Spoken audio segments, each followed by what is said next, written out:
Bill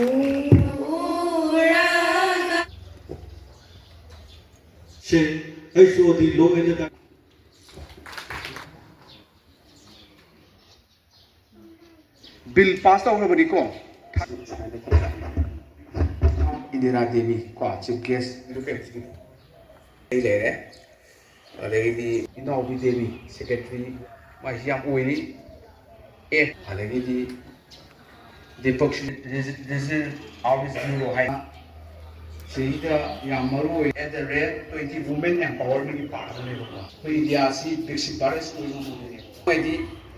Manipur haiba natraga Northeast haiba lamsidi akhoi women empowerment se inherit tawraga laaba society amakhak neba ko aduga akhoina privilege section ama oirabane ba akhoi Manipuri praja akhoi especially nupi gi keno group se aduna akhoina asa tawjabati akhoi nupi sing sina akhoi atopa state sing gi nupi sing de inspire hoina ba akhoi wakhal losing how akhoi Manipuri ge society da nupa amasung nupi se khong manana chatlaga akhoi no society do akoina semjaba masigi kanglon je akoina mapangda uthiba matamda akoi Manipur gi image se phajara padadata bida akoi gi thanari ba leibak lamdam state sing da ju akoi degi tamjaningai